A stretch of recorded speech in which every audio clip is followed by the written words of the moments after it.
Good morning. It is Friday, January 8th. I'm Jason Stanton. I serve as senior pastor here at First Lutheran in Onalaska. This is my morning musing for today. I've been thinking, as well as I'm sure many of you, about all that went down on Wednesday and the aftermath.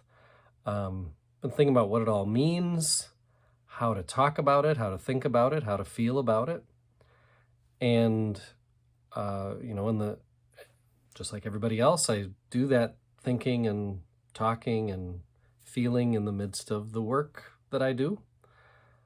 And so what ends up shaping my musings are scripture and stories of God and God's presence. That's where I put these kinds of things. And so as I've been working on other things, including my Bible readers.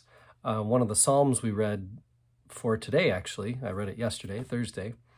One of the Psalms we read was 138. And it goes like this: I give you thanks, O Lord, with my whole heart. Before the gods I sing your praise. I bow down toward your holy temple and give thanks to your name for your steadfast love and your faithfulness. For you've exalted your name and your word above everything. On the day I called, you answered me. You increased my strength of soul. All the kings of the earth shall praise you, O Lord, for they've heard the words of your mouth. They shall sing of the ways of the Lord, for great is the glory of the Lord. For though the Lord is high, he regards the lowly, but the haughty he perceives from far away. Though I walk in the midst of trouble, you preserve me against the wrath of my enemies. You stretch out your hand, and your right hand delivers me. The Lord will fulfill his purpose for me. Your steadfast love, O Lord, endures forever. Do not forsake the work of your hands.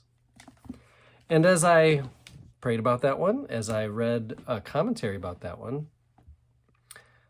one of the commentaries I read talked about how that's where our song, he's got the whole world in his hands, comes from.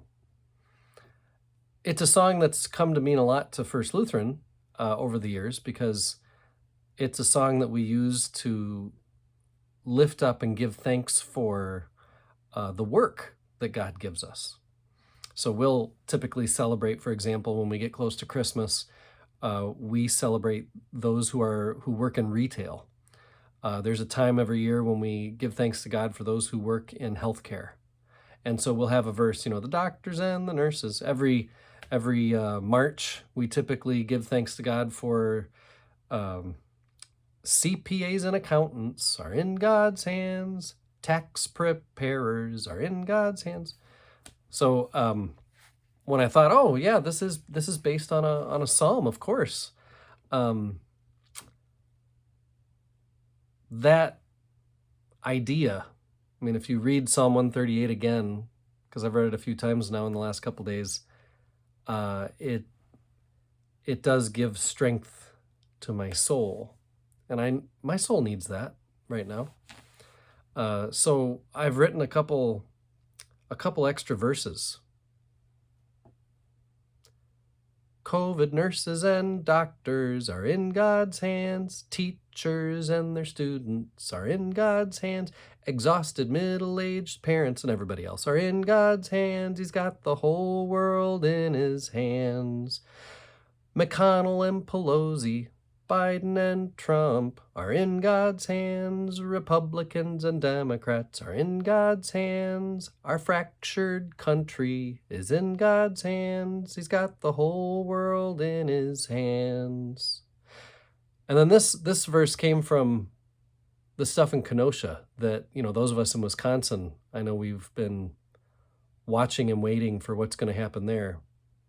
And so I thought maybe this verse could go like this: Jacob Blake, George Floyd, Breonna Taylor, Ahmaud, Aubrey Richard, Brooks Trayvon, Martin Laquan McDonald. I could go on and on, unfortunately.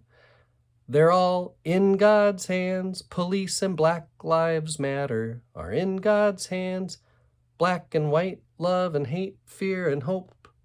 They're all in God's hands. He's got the whole world in his hands. We could do that with just about everything. That's the best part of this song. Even I can write lyrics for it. Believe it or not, I'm not a lyricist.